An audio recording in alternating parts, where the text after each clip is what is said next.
क्या आप भी बाहर से मुस्कुराते हैं, लेकिन अंदर से बिल्कुल खाली महसूस करते हैं? क्या कभी ऐसा लगा है कि कोई आपको समझता ही नहीं? आज की कहानी शायद आपकी अपनी कहानी हो सकती है, क्योंकि आज हम बात करेंगे डिप्रेशन से बाहर निकलने की एक सच्चे सफर की। क्या कभी ऐसा हुआ है कि सब कुछ होते हुए भी अंदर से आप बिल्कुल खाली महसूस करें? लोगों के बीच बैठकर भी अकेलापन आपको घेर ले। आज की ये कहानी है नैना की। लेकिन सच कहूं तो ये कहानी सिर्फ नैना की नहीं, ये उन लाखों लोगों की कहानी है जो बाहर से मुस्कुराते हैं और अंदर से टूट रहे होते हैं। नैना एक साधारण लड़की थी। घर था, परिवार था, शादी भी हो चुकी थी। बाहर से सब कुछ परफेक्ट दिखता था, लेकिन धीरे धीरे उसकी जिंदगी बदलने लगी। पति के साथ छोटी छोटी बातों पर झगड़े होने लगे। ससुराल में तुलना, देखो फलाने की बहू कैसी है, तुमसे ये भी नहीं होता। शुरू में नैना जवाब देती थी, फिर चुप रहने लगी, फिर रोने लगी। और एक दिन वो अंदर से टूट गई। उसे लगने लगा कि शायद गलती उसी की है। वो खुद को आईने में देखती और सोचती, मैं इतनी बुरी क्यों हूँ। धीरे धीरे उसने लोगों से मिलना बंद कर दिया, फोन उठाना बंद कर दिया, हंसना बंद कर दिया।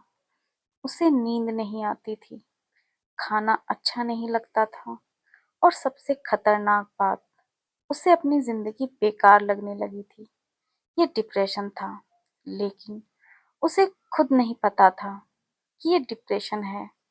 एक दिन उसकी 6 साल की बेटी उसके पास आई और बोली, मम्मी, आप पहले जैसी क्यों नहीं हंसती?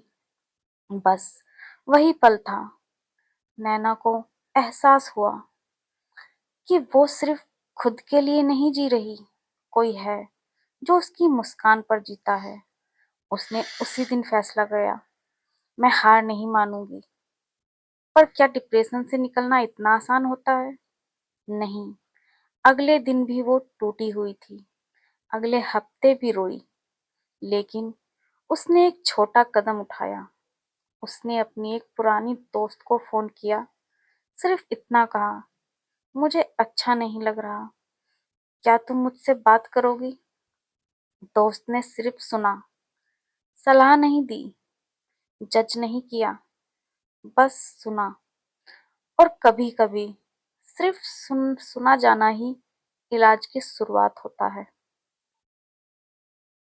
नैना ने धीरे धीरे कुछ और छोटे कदम उठाए। रोज 10 मिनट धूप में बैठना, डायरी लिखना, खुद को दोष देना बंद करने की कोशिश, और सबसे जरूरी, एक काउंसलर से मिलना। हाँ, उसने प्रोफेशनल मदद ली। और इसमें कोई शर्म की बात नहीं है।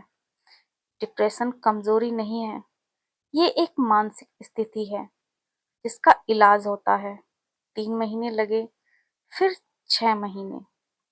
वो अचानक से खुश नहीं हुई, लेकिन अब वो समझदार हो गई थी। उसे समझ आ गया था कि हर बात पर खुद को दोष देना जरूरी नहीं, हर रिश्ता बचाना जरूरी नहीं, और सबसे जरूरी, खुद को बचाना जरूरी है। आज भी उसकी जिंदगी में समस्याएं हैं। पति से कभी कभी बहस होती है, घर में तनाव भी होता है, लेकिन अब वो टूटती नहीं। अब वो बात करती है, समस्याएं तय नहीं, और खुद को प्राथमिकता देती है। अगर आप ये सुन रहे हैं और आपको भी लगता है कि आप अंदर से खाली हो चुके हैं, तो याद रखिए, आप अकेले नहीं हैं। ये हमेशा ऐसा नहीं होगा। मदद मांगना कमजोरी नहीं, हिम्मत है।